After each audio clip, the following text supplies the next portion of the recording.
Muchas gracias a todos por estar aquí. Vamos a presentar la exposición de Germán Rivera. Él es CFO de Nicol Perú y también es economista.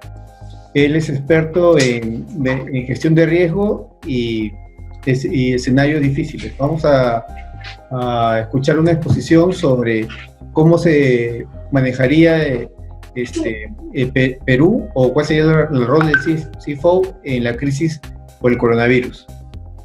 Adelante, Germán. Bueno, gracias a ustedes, muchachos, por la oportunidad. Gracias a Marcelo también por coordinar esta conferencia, bastante interesante. Bueno, un poco y a grandes rasgos de lo que les quiero hablar es de qué manera podemos nosotros, dentro de las áreas financieras, combatir, digamos, o ayudar a nuestras empresas a pasar, digamos, por esta crisis, digamos, con el menor impacto posible y manteniendo siempre, digamos, el hecho de la continuidad de nuestros negocios, ¿no? Bueno, como ya lo comentaron ustedes anteriormente, a modo de resumen, ¿no? Actualmente vivimos una crisis que se llama COVID-19, coronavirus, ¿no? Como bien lo mencionaron ustedes también en sus presentaciones, es una crisis sin precedentes en el mundo económico y financiero moderno, ¿no? Han habido, sí, antes pandemias, a mitad de siglo, a principios del siglo XX, ¿no? Pero que nos haya tocado vivir, digamos, en la economía globalizada en la cual nos encontramos, creo que es la primera vez que nos enfrentamos a una crisis de este tipo, ¿no? A su vez también es un enemigo bastante atípico, ¿no? Un virus, ¿no? Antes, cualquier otra crisis, la crisis inmobiliaria, ¿no? O sea, cualquier recesión económica, hay, digamos, un book, hay un libro de qué hacer en esas situaciones, ¿no? Pero ahorita estamos recurriendo mucho a la creatividad, un poquito, digamos, a tomar decisiones conforme a lo que veamos que vaya ocurriendo, porque no hay ninguna certeza todavía, digamos, de qué esperar. Lo que está claro, digamos, es que a todos los agentes económicos, incluyendo a las empresas, nos ha agarrado de una manera desprevenida, ¿no? Nada preparados, porque creo que nadie dentro de su mapa de gestión de riesgos había considerado, pues, un riesgo de continuidad del negocio que se caracterice como un virus que nos está afectando de la manera en la cual estamos sintiendo actualmente, ¿no? Al respecto, bueno, no se vislumbra, como sabemos, una cura en el corto plazo, no sabemos qué esperar, es muy variable, ¿no? Y solamente lo que nos queda hacer por ahora es tomar medidas de control y de prevención. Más allá de eso, creo que escapa mucho de nuestras manos y el hecho de qué medidas podemos nosotros tomar para combatirlo, ¿no?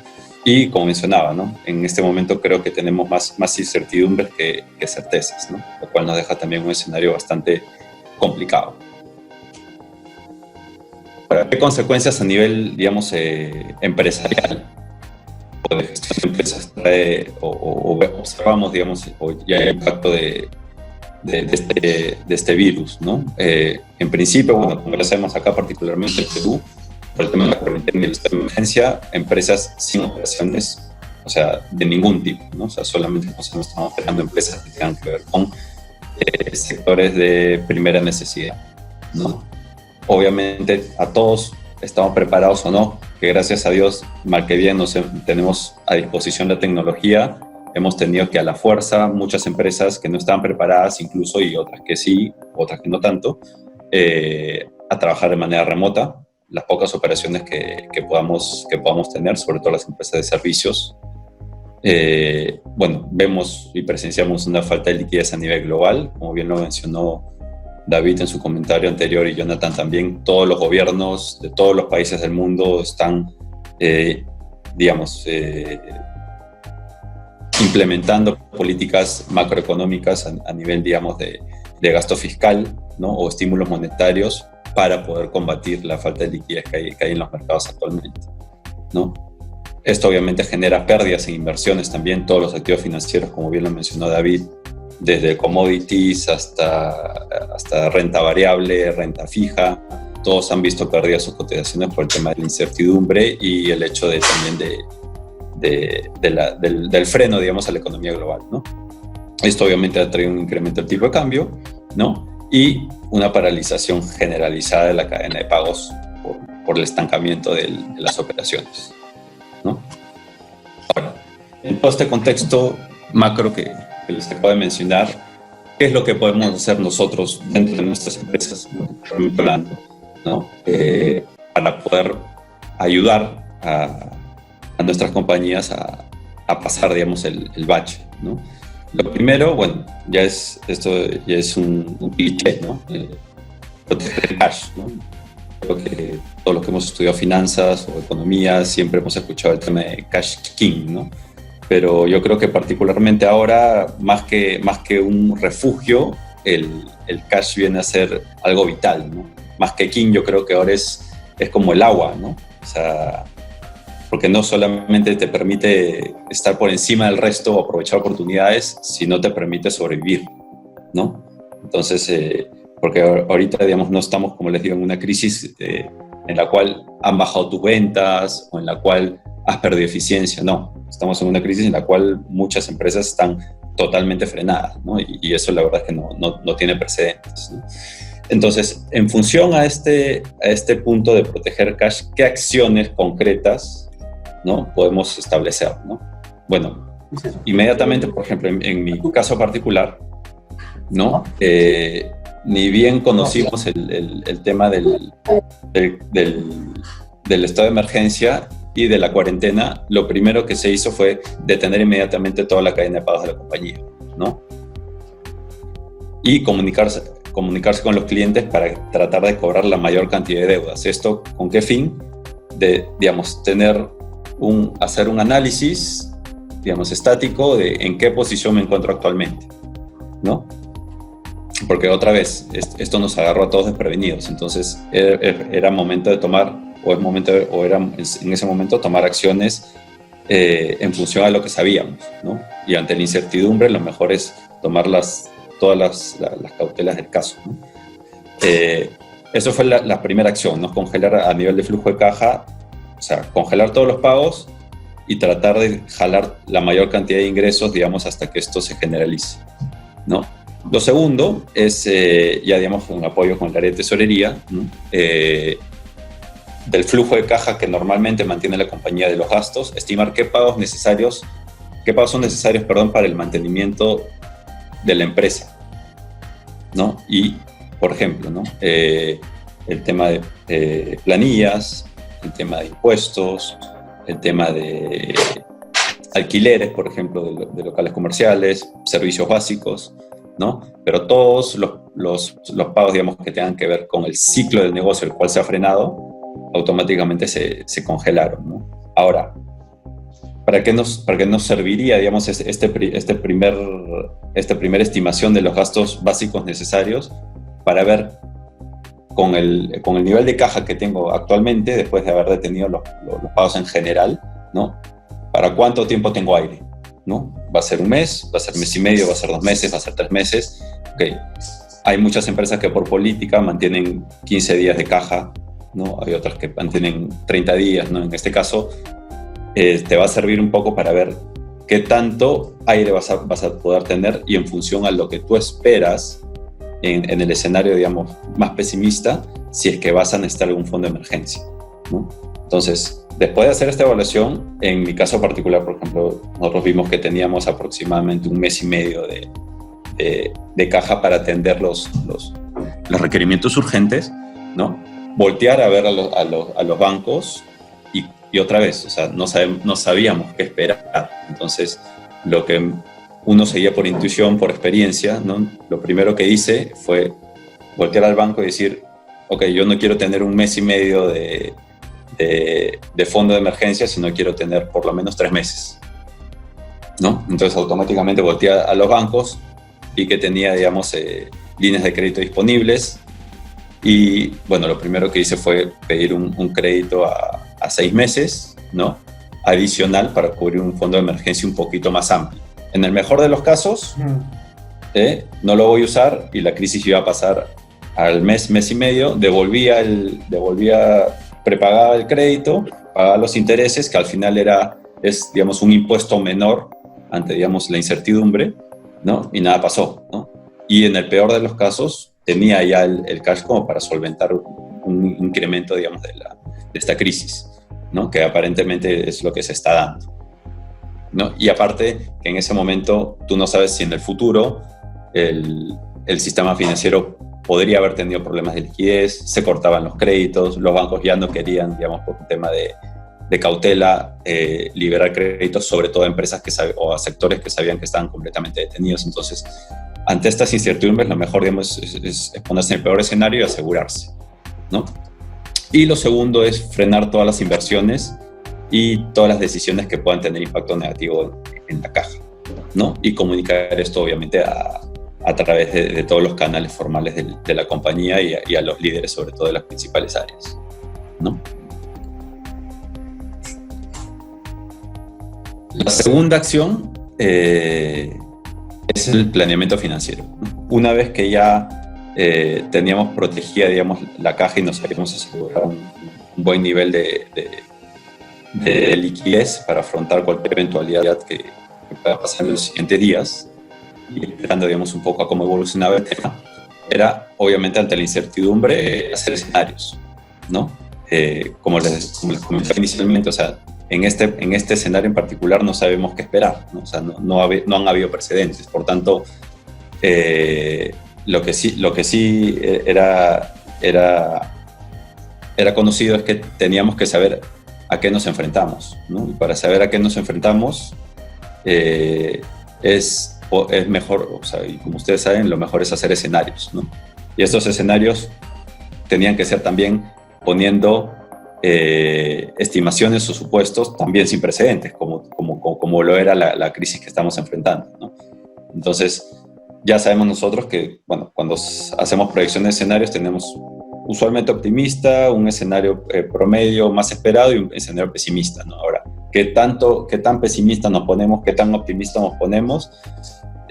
Yo creo que, dada la coyuntura y lo que nosotros hicimos fue ponernos lo más pesimistas posibles, ¿no? Porque es mejor estar preparado para lo peor, ¿no? Y que venga lo mejor que viceversa, ¿no? Entonces, un poco por esa línea fueron un poco los escenarios que nosotros planteamos, ¿no? Y bajo estos escenarios, solicitar obviamente a las principales gerencias o líderes del negocio, comercial, supply chain, producción, ¿no? Al CEO, que den cada uno sus drivers de cómo ellos, de acuerdo a estos escenarios planteados, veían que iba a evolucionar el negocio. Cuánto se iba a frenar las ventas, si íbamos a poder controlar gastos, cómo estamos en el tema de contratos con la gente, contratos a plazo fijo, contratos indeterminados, cuánto stock tenemos en el almacén, cuánto stock de producto terminado, cuánto stock de materia prima, tenemos algún digamos, embarque en camino o alguna exportación que esté en camino o que haya salido, ¿no? Cómo queda eso, ¿no? Y, digamos, por decir algunos temas, ¿no? Y con todos estos inputs que ellos brindan, obviamente, y de acuerdo a los escenarios que se han planteado, toca al área financiera proyectar los estados financieros, ¿no? El P&L, balance general y flujo de caja. Otra vez, a nivel general, ¿no? Porque, digamos, las decisiones en este contexto, en esta coyuntura, hay que tomarlas súper rápidas, hasta de alguna forma intuitiva, ¿no? Entonces, siempre hay que tener algún respaldo de números, pero, digamos, no es el momento de irnos al detalle ni de entrar, digamos, a una discusión en los decimales, ¿no? Sino simplemente ver la foto, ver el big picture y ver qué esperar, ¿no? A nivel de EBITDA, a nivel digamos, de última línea, a nivel de ventas y gastos sobre todo.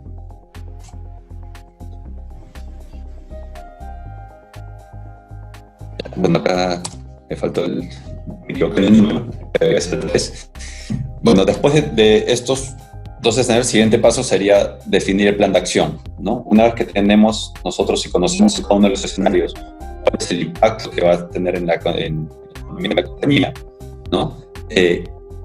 Cada digamos, gerencia es responsable de lo que le toca, de definir un plan de acción que responda al objetivo común que define la compañía, ¿no? Para poder informar al directorio y a los accionistas, ¿no?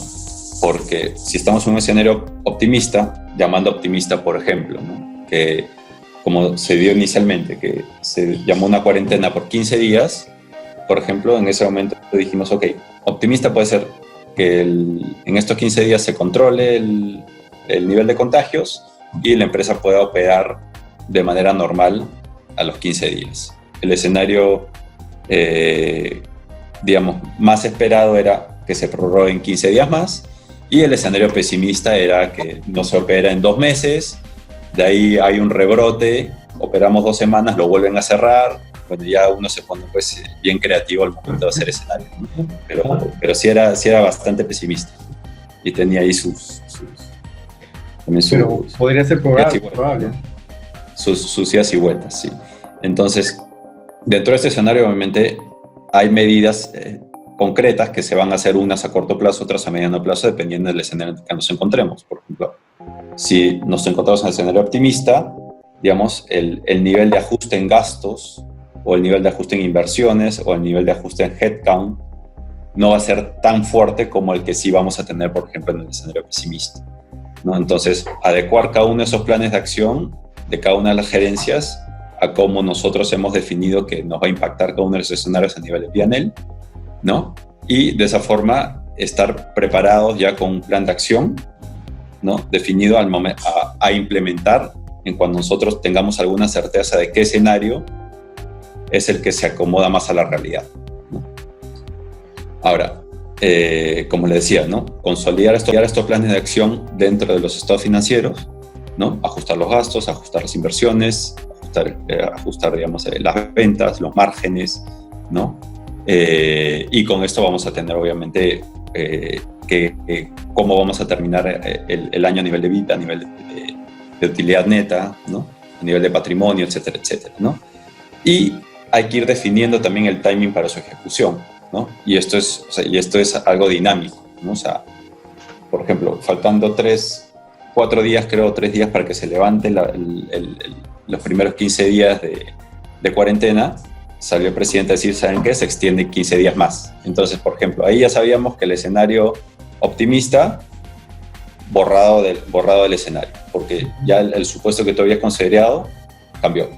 Entonces, ¿qué tuvimos que volver a hacer? Rehacer nuevamente los 3 escenarios con un nuevo optimista, un nuevo pesimista y un nuevo promedio, ¿no? Y, digamos, y fue algo constante. Obviamente los planes se fueron ajustando también a eso, pero ya tenías la base donde solamente ajustabas algunas variables y automáticamente todo el modelo se corría nuevamente solo y podías, digamos, ir viendo si es que todavía estaban dentro de los rangos, ¿no? O si ya, digamos, el escenario pesimista ameritaba que se cambien incluso las acciones que se iban a tomar a unas más drásticas.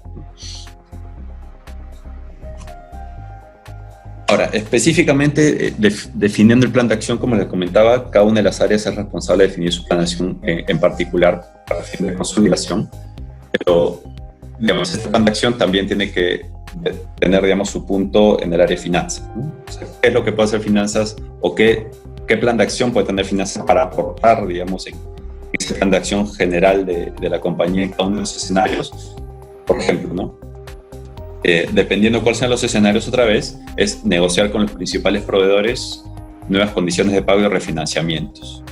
Ahora, obviamente una compañía puede tener cientos, miles, decenas de proveedores, ¿no? Entonces hay que hacer un Pareto, un 80-20, priorizar cuáles son los proveedores claves, los proveedores que vamos a necesitar nosotros, que son estratégicos, ¿no? Dependiendo del tipo de industria en la que estamos, ¿no? Y ser ellos quienes nosotros, proactivamente, que sean ellos quienes a nosotros llamemos en una primera línea y, digamos, más allá, digamos, de prometer o quedar en algo, saber, digamos, que ambos estamos pasando por un momento complicado, ¿no? O la economía en general, y que como industria y como interdependencia nuestra es importante que nos apoyemos, ¿no? Entonces ahí sí es súper importante el tema de la transparencia, el tema de la proactividad, porque eso también, digamos, va a sentar un poquito las bases para poder iniciar operaciones de manera adecuada una vez que pase la coyuntura.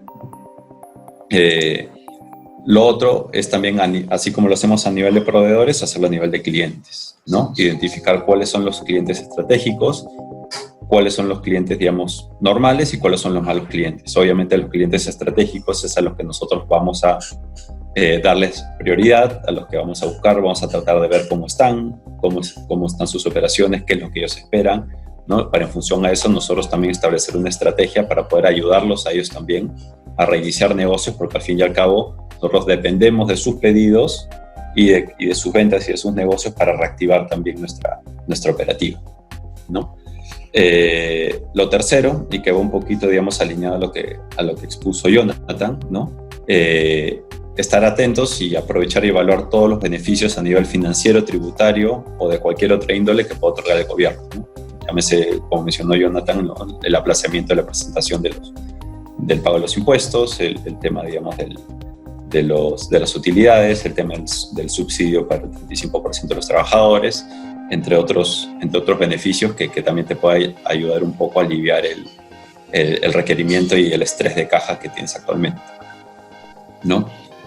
Lo otro también es evaluar el impacto y la exposición que tiene la empresa a diferentes riesgos, como por ejemplo el tipo de cambio. Ahí, como mencionó David, el tipo de cambio está bastante volátil, ¿no? Se incrementó bastante fuerte en las primeras semanas, digamos, ya se ha venido un poquito normalizando, pero igual, o sea, esa misma volatilidad y esa incertidumbre hace que lo tengas mapeado y le des un tratamiento especial, digamos, dentro del modelo de proyecciones que estés haciendo, ¿no? Sobre todo, digamos, si es que eres una empresa tanto que exporta o como que importa, ¿no? Entonces el tipo de cambio te puede afectar positivo o negativamente dependiendo de cómo se mueva, ¿no?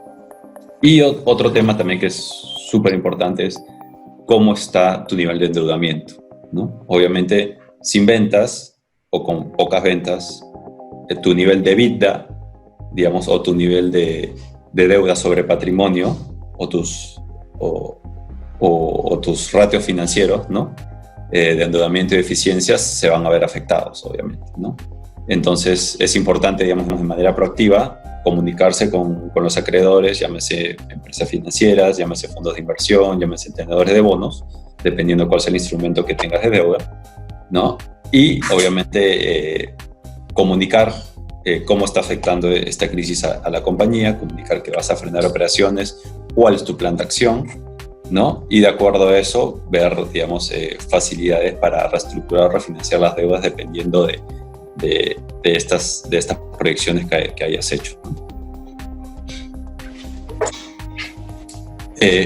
Digamos, esos 4 pasos es cuáles son las medidas que tú debes haber tomado en un primer momento de manera inmediata y en un segundo momento de manera importante, ¿no? Lo inmediato era proteger la caja, lo inmediato era saber cómo te iba a impactar, ¿no? Lo importante era tener los planes de acción, comunicarse con los clientes, ¿no? Informarles de cuál es la situación de la empresa, ser transparentes, ¿no? Y una vez que tienes eso, tú dices, ya, ¿y ahora qué hago? ¿No? Me siento a esperar a que se reactiven operaciones.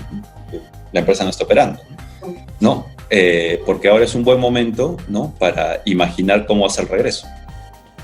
Ya sea de acá un mes, ya sea de acá un mes y medio, o sea 2 meses, tenemos que aprovechar, sobre todo, digamos, las gerencias y los líderes, de ver cómo va a cambiar, digamos, el entorno, o cómo va a ser el mercado, cómo va a ser la empresa una vez que se reinicien operaciones, después de todo esto que estamos viviendo, ¿no? O sea, esta situación nos permite, así como a nivel macroeconómico, a nivel familiar, también a nivel empresarial, desnudar muchas falencias, ¿no? Por ejemplo, preguntándonos, como pongo en las diapositivas, ¿no? Mi negocio va a ser el mismo, va a cambiar, por ejemplo, ¿no? O sea, antes había mucha resiliencia, por ejemplo, al tema de hacer gestión o hacer gestión de ventas a través digamos, de manera remota, ¿no? Muchas industrias, sobre todo las más tradicionales, confían todavía, digamos, en el face-to-face, en los viajes presenciales y todo, pero quizás esto cambie totalmente esa manera de pensar, ¿no?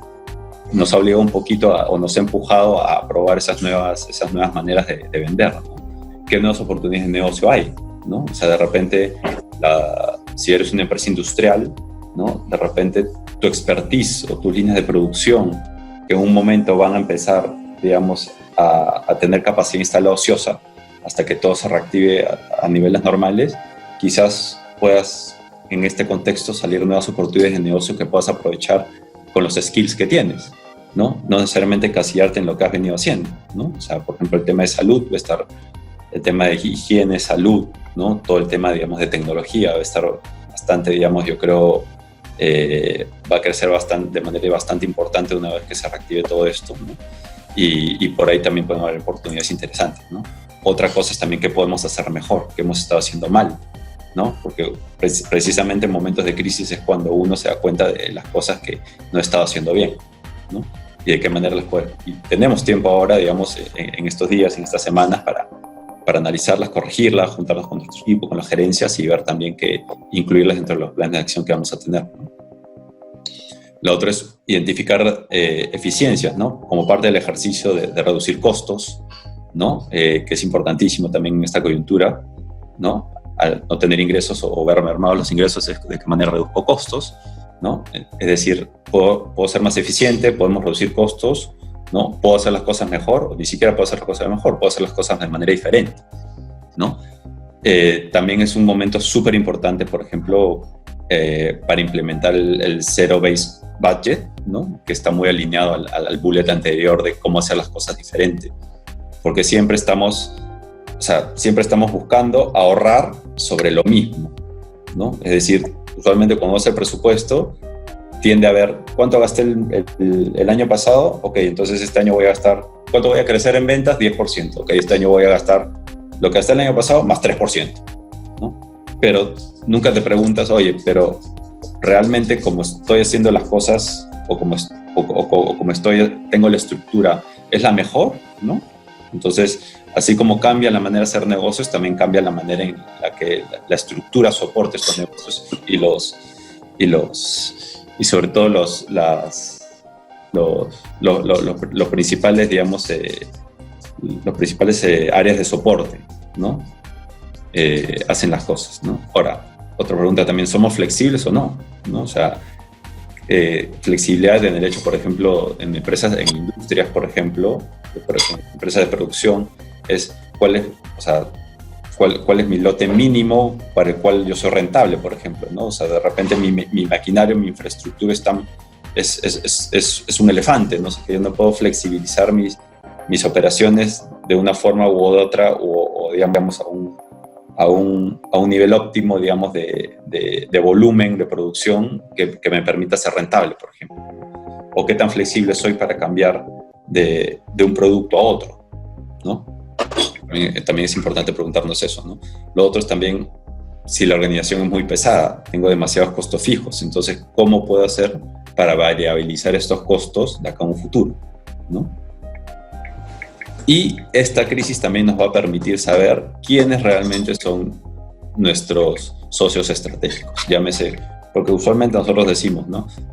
Mi proveedor tal es mi socio estratégico, ¿no? Mi cliente tal es mi socio estratégico, ¿no? Pero precisamente en estos momentos de crisis, cuando tú necesitas quien te respalde, te vas a dar realmente cuenta quiénes son tus socios estratégicos y cómo y esto va a cambiar la manera en cómo hagas negocios con ellos en el futuro.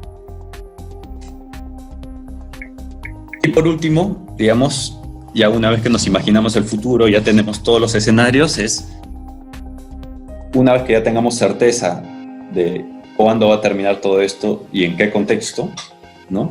Es ejecutar el plan, ¿no? Y medir resultados, ¿no? O sea, yo ya tomé mis acciones, me preparé, medí, puse las mejoras, ya tengo los cambios en mi industria, ya tengo los cambios en mi forma de hacer negocios, ya tengo los cambios en mi estructura, voy a ser más eficiente, voy a ser una empresa más lean, ¿no? Voy a explorar nuevos negocios, voy a invertir en nueva tecnología. Entonces todo esto ya lo voy a implementar porque cerrando de los negocios. Obviamente hay que ir midiendo la temperatura del mercado, ¿no? O sea, el hecho que se reactive no quiere decir que de la noche a la mañana voy a recuperar operaciones al 100%, ¿no? Entonces van a haber algunas acciones que sí voy a tener que implementar, otras que de repente el timing lo voy a tener que posponer, otras que voy a tener que acelerar, ¿no? Pero digamos las acciones ya las voy a tener definidas y solamente encontrar el momento adecuado para implementarlas, ¿no? Como muestra en la diapositiva, ir ejecutando el plan que más se vaya ajustando a la realidad de los escenarios planteados, ¿no? Importantísimo incrementar la frecuencia de reuniones gerenciales y directorios, porque es importante que todos estemos al tanto de cómo van las implementaciones y qué impacto están teniendo en el negocio, y no esperar, digamos, al cierre de mes, como usualmente se hace, a tener los todos resultados y ver, digamos, la evolución del negocio para saber qué ajustar, ¿no? Esto tiene que ser una labor, si no interdiaria, al menos semanal, ¿no? Para ajustar, digamos, las tuercas lo más rápido posible, ¿no? Como parte financiera nos toca supervisar y medir resultados, ¿no? Y bueno, acá, digamos, un tema que les quiero dejar es, por ejemplo, que siempre se habla de estrategia perfecta, ¿no? De plan perfecto y de ejecución perfecta, ¿no? Pero lo que hay atrás de una ejecución perfecta es un seguimiento perfecto también, ¿no? O sea, es decir, no dejar nada al azar, ¿no? Esta ejecución, si bien todos tienen los planes, todos tienen cómo ejecutar, una vez que todo se reactiva, las prioridades cambian, ¿no? O sea, los comerciales se enfocan más en vender que en ahorrar costos, ¿no? Ya, digamos, todos se olvidaron de los malos ratos, ¿no? Entonces ahí toca mucho al financiero, con el respaldo del directorio y de la gerencia general, ¿no?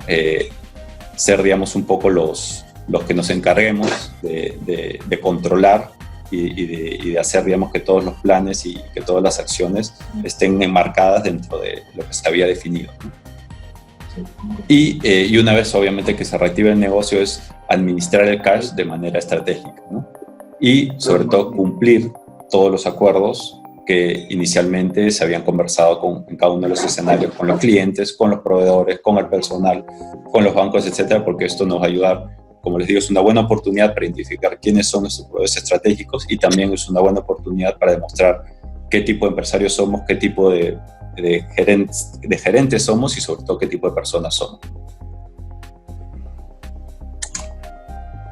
Bueno, básicamente este era a grandes rasgos lo que les quería compartir. No sé si tienen algún comentario, duda, pregunta. Muy interesante, ¿eh? Bueno, para mí muy interesante. De repente me parece interesante cómo tener el planteamiento inicial que hemos debido tener muchos o muchas empresas. La verdad, creo que este es un conocimiento que debió haber estado en el manual de todos los empresarios. Cómo tomar iniciativa, o sea, qué pasos te tenían que hacer, cómo plantearte los escenarios, cómo ir replantearte nuevamente los siguientes escenarios conforme iban pasando las cosas. La verdad que ha sido bastante enriquecedora desde mi punto de vista. Sí, sí, y en general, o sea, como se han dado cuenta, las finanzas, o lo que he mencionado, digamos, no es ninguna ciencia oculta, ¿no? O sea, creo que todos sabemos, digamos, cómo proyectar un estado financiero. O sea, todos sabemos, pues, que en épocas de crisis hay que proteger la caja, ¿no? Pero lo importante es saber, digamos, obtener la claridad de saber en qué momento ejecutarlo, cuándo ejecutarlo, cómo comunicarlo, cómo realizarlo, y yo creo que ahí es la gran diferencia. Germán, una consulta. Sí. ¿No? Sí, David, te escucho. Ya, Germán, con respecto, por ejemplo, dentro de la aplicación de una de las estrategias que tiene un CFO de una empresa, muchas veces nos inclinamos por la rapidez y por la coyuntura que amerita de ser, valga la redundancia, de ser rápidos. Nos vamos por la parte más la que está más a la mano y la que podamos nosotros echar a mano rápidamente y poder amortiguar los impactos, digamos, de cash en una empresa, ¿no? Tú sabes de que cuando empieza el día en una empresa a las 8 de la mañana y cuando termina de repente a las 6, desde el inicio hasta el final, lo que primero que tenemos que ver nosotros es el cash, ¿no? El flujo de caja, cómo está terminando el día. Eso es verdad. Pero ¿cómo hacer para que llegue un equilibrio entre los periodos promedios de pago y los promedios periodos de cobro de dinero, de algún servicio o venta de bienes que hayamos hecho con algún proveedor? Ese equilibrio, porque si hablamos de cadena, por ejemplo, la cadena se hace de que si yo trato y eso siempre en las finanzas básicas lo conocemos, pero si lo extendemos cuanto más el promedio de periodos de pago de una empresa es mucho mejor, que los periodos cortos, ¿no? Y viceversa, la otra empresa piensa lo mismo. Entonces, aquel que se duerme es el que paga los platos rotos, por decirlo así. Entonces, ¿cómo podemos llegar a un equilibrio? Porque cuando tú ves que todo proveedor, a veces en alguna coyuntura especial, sigue siendo importante, porque cuando pase toda esta tormenta y quiera yo obtener nuevamente de este proveedor pequeño, de repente, que es donde puede ser sacrificado, y quiera volver a tomarlo, esa gente también tomará sus precauciones y dirá, pues oye, estaré ya no de poder volver a escucharte y poder darte el servicio si tú en los momentos álgidos que yo también necesitaba me postergaste, ¿no? Y ese es un tema que siempre es recurrente, Germán, en todas las empresas, en el día a día y en todo momento, ¿ah? Y a veces se ha llegado a los extremos de que por querer anchar demasiado los promedios periodos de pago para unos proveedores, se ha chocado demasiado con algunos proveedores estratégicos en algún momento, y más que le hayas podido salvar o darle una tablita de salvación a la empresa, lo que has sido perjudicarlo en el mediano plazo y en el largo plazo. Tal vez en el corto saliste airoso porque has tenido que ajustar por algún lado, pero ¿qué pasa con el mediano y largo plazo cuando realmente puedes haber dañado alguna relación y volver a buscar a algún otro proveedor? Probablemente pueden haber muchos, pero no todos encierran confianza, porque no todos te pueden dar de repente la misma calidad de servicio, etcétera.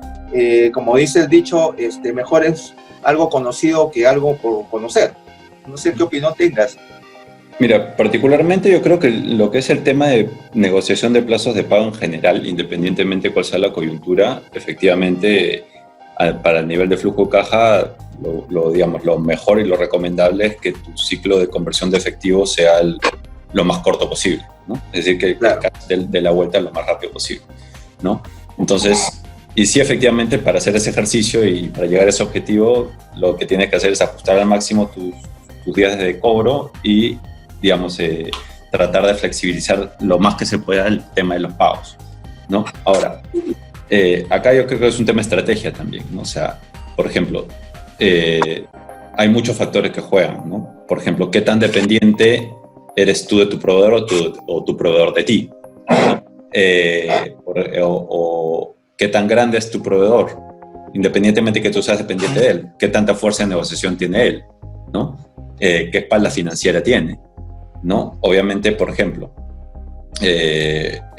si yo sé que mi proveedor principal, no sé, pues, que es mi proveedor principal, que me da buenos precios y atento y todo, y yo soy un cliente importante para él, a los dos nos va a convenir, digamos, llegar a buenos términos, y él en principio me va a poder dar un plazo que pueda manejar, ¿no?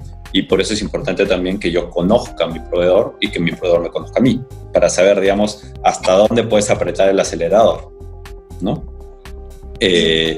Entonces, en ese punto, por ejemplo, y me ha pasado anteriormente, ¿no?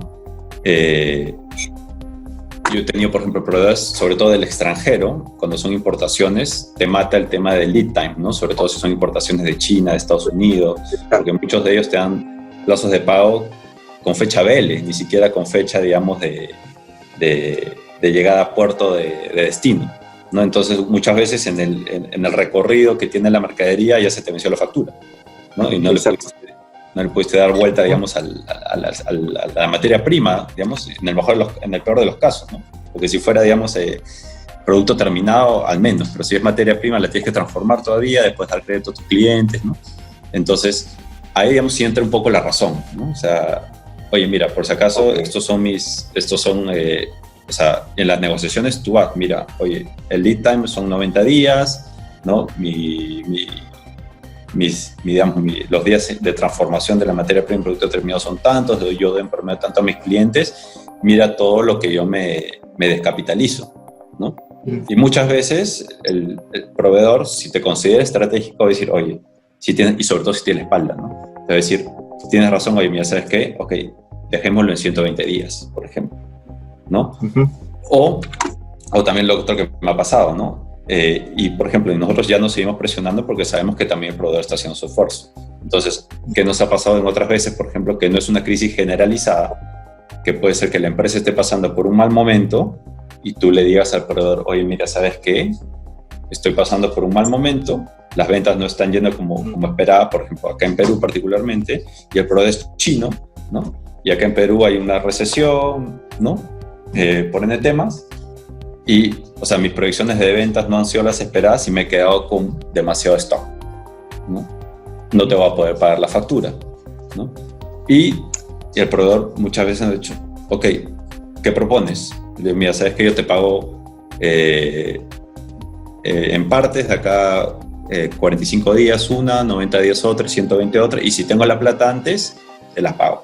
Entonces, por ejemplo, si tú, y en nuestro caso, muchas veces hemos hecho que 45 días, 90 días, al día 90 de repente, la cosa mejora, te entra bastante caja, la cosa mejora, y en vez de esperarte los 120 días que te dio, tú le pagas al día 100, ¿no?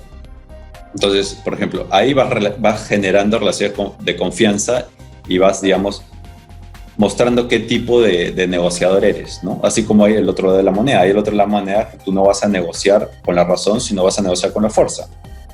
Caso, retail, por ejemplo. No voy a decir un nombre, pero digamos, estas grandes tiendas de almacenes, ¿no? Que prácticamente lo que hacen son las que ahorita, perdón, Germán, que son las que ahorita están, por ejemplo, proveyendo a todos los supermercados, que son los únicos que están abiertos. Exacto. Sus condiciones en promedio son de 180 días, en promedio.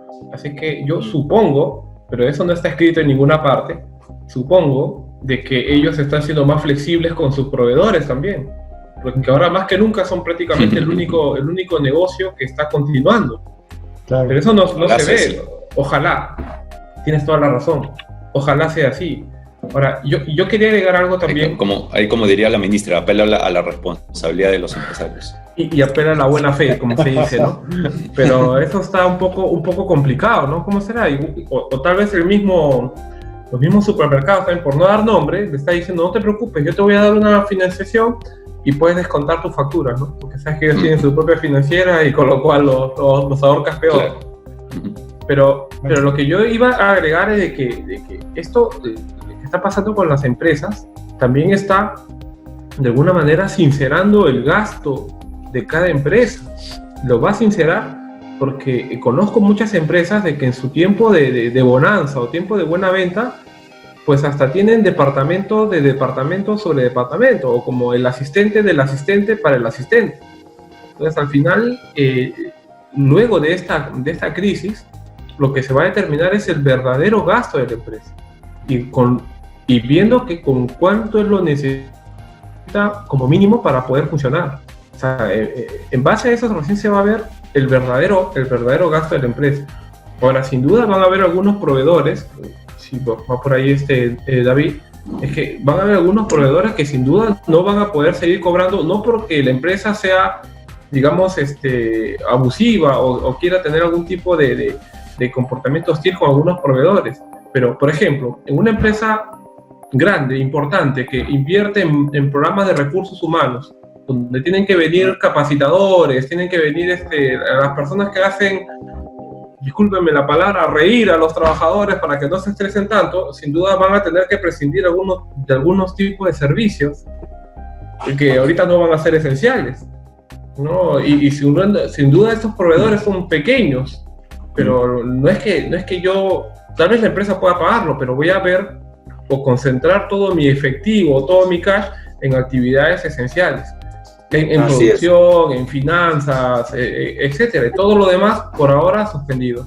Sí, por ejemplo, en mi caso particular, por ejemplo, ¿no? Yo tengo proveedores de materia prima, proveedores de servicios, ¿no? Porque es industria, ¿no? Mis proveedores de materia prima, los más grandes son empresas grandes, son industrias químicas o industrias petroleras, que es en el exterior, acá en el Perú, y tienen escala financiera, tienen líneas de crédito que los respalden. Entonces, yo ya sé, por ejemplo, que a ellos sí les puedo pedir que me den plazos de pago, extensiones de pago, y hacia ahí ha ido la negociación y hemos tenido en todos respuestas positivas, ¿no?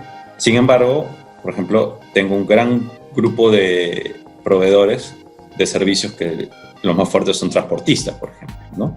Entonces, estos transportistas sabemos nosotros que viven, su flujo de caja es diario, semanal, ¿no? Tienen que pagar planilla, tienen que pagar estibadores, ¿no? Tienen que pagar el mantenimiento de los vehículos, y son gente que para mí son estratégicas porque yo ni bien inicio operaciones del día cero, yo necesito mover stock, necesito mover planta y necesito que sus camiones estén en la puerta del almacén desde las 12 de la noche del día anterior a que se levante el estado de emergencia, porque necesito despachar. Entonces, a ellos sí, seguramente no les voy a poder pagar todo, pero sí un 20%, inicialmente un 30%, para darles un poco de oxígeno, para que ellos también puedan pagar a su gente, puedan mantener sus operaciones, para que cuando yo los necesite, ¿no?, ellos puedan darme el servicio, ¿no?, de manera adecuada. Bastante ilustrativo. Gracias. Bueno, a mí yo diría como, no sé, como lección es durante estas crisis, primero mantener la calma y plantearte plantearte estos escenarios, ¿no? La mayoría de la gente, a veces en el afán de seguir trabajando, seguir produciendo, sí, trata de trabajar más, o busca de repente hasta nuevos clientes, sin haber hecho un plan estratégico y, digamos, seguir estos pasos de evaluación que son cruciales, ¿no? Y los factores de negociación son bastante importantes en estos momentos, ¿no? En los momentos de crisis, ¿no? A mí me ha parecido bastante interesante esta exposición, y creo que nos sirve mucho y nos ilustra bastante, ¿no?, en lo que más o menos debemos seguir, ¿no? No sé cómo lo ven ustedes, cuál ha sido su apreciación, pero para mí me ha parecido que ha sido muy importante tenerla, ¿no? Sí, no, de hecho, en general creo, digamos, que las tres han sido bastante interesantes, ¿no? Y lo más importante es que hemos ido de lo macro a lo micro, ¿no? O sea, como los tanto, digamos, lo que habló Jonathan a nivel, digamos, de temas tributarios o temas, digamos, de iniciativas que está teniendo el gobierno para apoyar en la crisis, y el tema macro también ha impactado, digamos, en las decisiones que a nivel corporativo y empresarial tenemos que tomar. Sí, claro, no. Sumamente, cada una de las presentaciones ha sido bastante importante. Yo creo que, por ejemplo, lo que viene haciendo la SUNAT y lo que se espera que haga la SUNAT es determinante para la toma de decisiones, ¿no? Y la evaluación macro, pues, no puede faltar, ¿no? Por ejemplo, las apreciaciones que nos ha dado David y el escenario, digamos, que nos plantea de acá a unos meses, de repente la recuperación, como, digamos, pronóstico a noviembre o quizás a más, nos hace pensar y nos va a tener que hacer reflexionar en qué acciones debemos tomar, ¿no?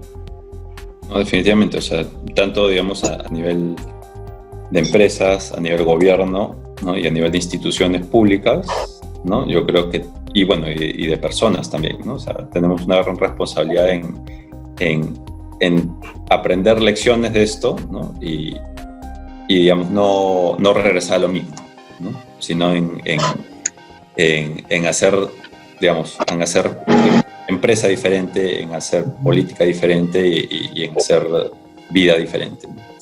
Sí. Me gustaría preguntarles así ya, digamos, relacionado con el tema, pero ¿cómo ven a Perú en un escenario de innovación? Porque la verdad me parece que lo que se viene va a ser muy determinante el tema de innovación, ¿no? ¿Y ustedes creen que Perú está preparado en innovación?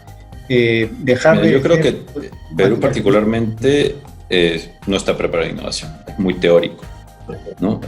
Hay por ahí iniciativas empresariales, por ejemplo, en algunas, o sea, hay chispazos, digamos, empresariales que están invirtiendo en innovación en sus respectivas industrias o en sus respectivas empresas, pero no hay, digamos, un liderazgo como país o una visión como país de tener unas políticas que favorezcan y que respalden el tema de innovación en general, ¿no? O sea, por ejemplo, yo hace unos meses vi, por ejemplo, una conferencia que era tipo el CAE, que se hace acá, ¿no?, en Colombia, donde el presidente de Colombia hizo una exposición súper motivadora, súper clara en cuanto a lo que eran los objetivos, a lo que era el plan de acción del gobierno y lo que se espera de los empresarios para hacer de Colombia, digamos, un hub de innovación,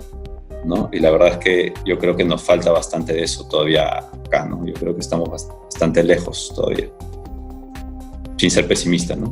Pero es algo, digamos, que puede cambiar de la noche a la mañana, sí, pero tiene que haber voluntad y tiene que haber sobre todo el espacio para hacerlo. Y las medidas también, ¿no? Básicamente, no sé, de repente, yo escuché, bueno, quizás antes, que SUNAT inclusive iba a promover que se desarrollaran, antes de la crisis, obviamente, que iba a promover,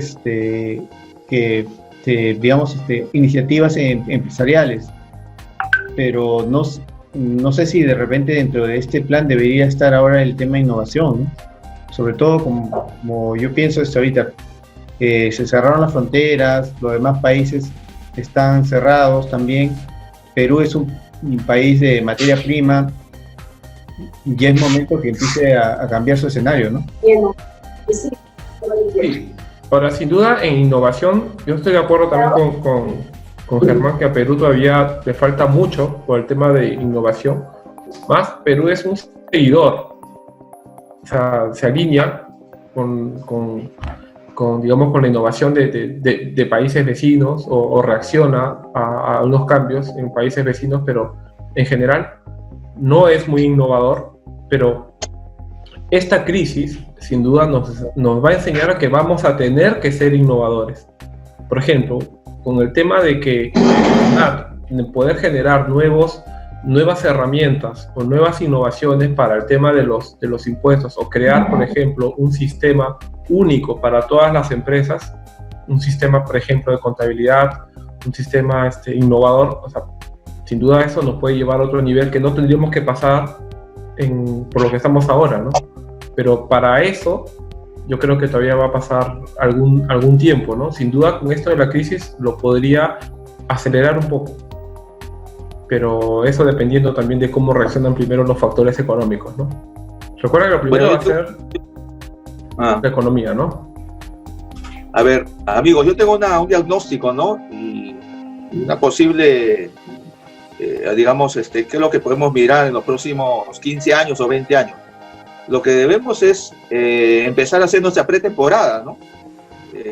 La innovación también ha sido postergada. Yo creo que hay recursos humanos suficientes como para poder aplicar, innovar, tanto por el lado de servicios como por el lado de procesos, para poder ser, digamos, un país que esté tentando hacer la vanguardia en la región también.